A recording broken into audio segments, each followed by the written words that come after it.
চিত্রনায়ক রুবেলকে নিয়ে বেশ কিছুদিন ধরেই হঠাৎ মৃত্যুর গুজব ওঠে। বিভিন্ন ভুয়া আইডি থেকে ছড়ানো এসব বিষয় নিয়ে বেশ বিব্রত রূপালী পর্দার এই অভিনেতা। কে বা কারা গুজব ছড়ায় ফেসবুক বা টিকটকে তা জানা না গেলেও এরই মাঝে বিষয়টি মিথ্যা দাবি করেছে শিল্পী নিজে ও রিউমার স্ক্যানার বাংলাদেশ টিম। এ নিয়ে একাধিকবার ক্ষোভ প্রকাশ করেছেন রুবেল। এবার রুবেলের বড় ভাই চলচ্চিত্র অভিনেতা ও প্রযোজক মাসুদ পারভেজ সোহেল রানা ক্ষোভ ঝাড়লেন গুজবকারীদের নিয়ে। এ নিয়ে নিজের ফেসবুক ওয়ালে তিনি লিখেছেন, অমানুষিক সংযত হও, রুবেলের মিথ্যা মৃত্যু সংবাদ প্রচার করলে এবার কঠিন ব্যবস্থা নেওয়া হবে। সামাজিক যোগাযোগ মাধ্যম ফেসবুকের বিভিন্ন ফেক আইডি থেকে সম্প্রতি যখন চিত্রনায়ক রুবেলের মৃত্যুর গুজব ছড়ানো হয় তখন বিষয়টি নজরে আসে সোহেল রানার।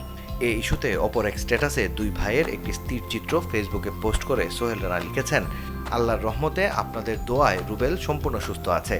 মিথ্যা প্রচারে নাকি আইনি ব্যবস্থা নেওয়া যায়। যদি এমন ধরনের বাজে কথা প্রচার আবার কেউ করেন তাহলে তাদের বিরুদ্ধে আইনি ব্যবস্থা গ্রহণ করা হবে। সবশেষ চিত্রনায়ক রুবেলকে দেখা গেছে রায়হান রাফি পরিচালিত ওয়েব ফিল্ম ব্ল্যাক মানিতে, যেখানে বেনসন জোনায়ের চরিত্রে বেশ সাড়া ফেলেছিলেন এই অভিনেতা। মাকসুদুল হক ইমু, চ্যানেল 24।